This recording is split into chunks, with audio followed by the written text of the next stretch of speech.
Battle mods are probably the most important part of the entire game of Squad Busters, besides characters. But if the game didn't have battle mods, it would have died a long time ago.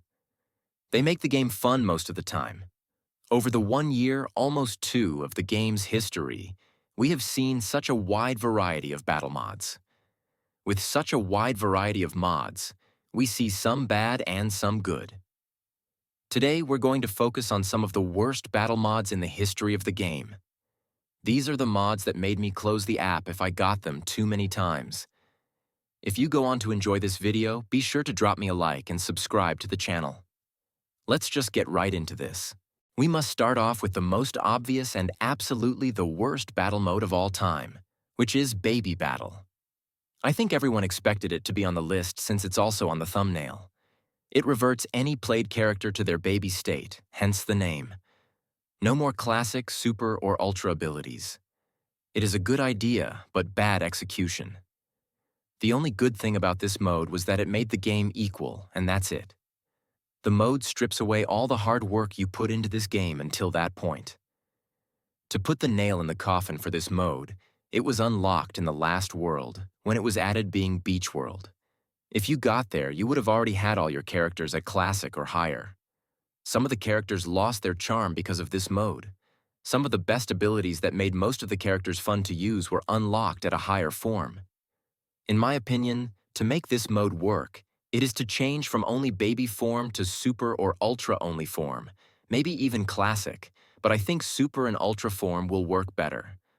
Not all people have their characters at super form or especially ultra form, because ultra form takes 6 months to get. The best choice would be ultra form only because it will still make the game equal, but also give players a possibility to play a form that they still haven't unlocked yet. It will be fun to play, unlike Baby Battle, which is the inverse of fun. This is why it was removed in the most recent update. We're done talking about the worst battle mode of all time, and let's talk about Tree Giants. Tree Giants spawn occasionally in the center of the map, dropping large amounts of gems when defeated, and that's it. I don't like mods that pretty much put monsters in the center and nothing else. I like when they change in a way that makes you strategize in a different way than you did in your last match, and this is what makes the game fun. The only difference in this mode will be the 2 Tree Giants in the center, but for most of the match, you will not go in the center that much, maybe to destroy some blue boxes to get some turbos, and that's it. For the start of the match, you try to build your team. Only during the last minute will you be in the center because of the vines. So, to be only different in the last minute of the match is not that good, making it a bad mode. Next, let's talk about chest imposters. There is a chance that a chest imposter will spawn next to a chest, preventing the player from picking another character for their squad until defeated. After being defeated, it will drop some loot and the player can open the chest. At the center of the map, a chest menace guards the gem mine, which can be defeated for more loot. Pretty much you can just copy what I said about Tree Giants, but it had one thing different about it. Sometimes an imposter chest will spawn instead of a normal chest and you need to defeat it if you want to choose another character, but I don't like it. For the early game, it just slows you down. At least the rewards are guaranteed to be 4 gems and 4 coins, which isn't bad, but it takes time to defeat one. When they attack, they move in a direction and any character in their way is damaged and pushed back, so you need to move your characters to still damage it. This mode is not my type. Next, let's talk about Super Ice Spirits. In this battle mode, giant ice spirits jump around the match. They drop a few gems while attacking.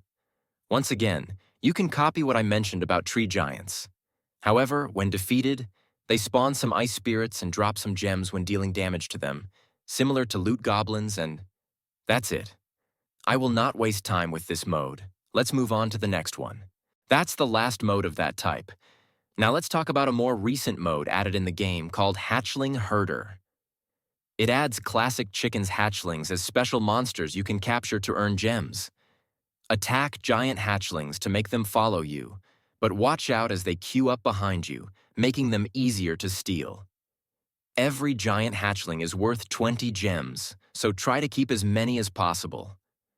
I really love the mechanics of this mode, but the chickens hatchlings are so easy to get and also easy to steal. I will give an example. In the last 10 seconds, You are in first place, and two players come and steal a lot of your hatchlings. You don't have time to react. The match is over, and you drop to sixth place, losing your chess streak. It is frustrating. I know this is the idea of this mode, but it feels luck-based to be there at the right time, and I don't like it. In my opinion, to make this mode work better, instead of having a line of one hatchling on each lane, have three. The line will not be as big, the hatchlings will be less vulnerable, and it will be much easier to react to enemies trying to steal your hatchlings. It will also be easier to maneuver. Next, let's talk about ring grab. In this battle mode, the gem mine is replaced by a pedestal, where every 30 seconds a gem ring spawns on that pedestal. Picking a gem ring will reward the player with 100 gems. It's pretty much the same as Tree Giants and the other modes I mentioned in this video. However, this time, it is not a monster. It is a ring you can grab and get 100 gems. They also drop if you lose a character in your squad. Before, it was all your rings if you only lose one character, but now it is one ring per character lost. As I said before, I don't like modes that just put a thing in the center and nothing else. It changes the strategy to rush to the center, but I don't like it. For the last battle mode of this video, we have Angry Vines. In this battle mode, vines grow quickly and aggressively. Most players have a passive playstyle, and adding a mode that tries to stop players from being passive and start fighting other players is not a bad idea. But first, you need to make when you bust someone, you get some health back, because you could easily get third-partied by someone and also get busted. During the last parts of the match, people just run like crazy to not get busted, and it is also super crowded. And if you don't have a speedster and a healer, you are screwed. So yeah, guys, that is my kind of revisitation of some of Squad Busters' worst battle modes of all time. Let me know in the comments section if there are any that I missed that you felt should have been on this list. Be sure to comment them down below. I love reading your guys' comments. Also, be sure to leave a like if you enjoyed this video, and I will catch you guys in the next one. Peace.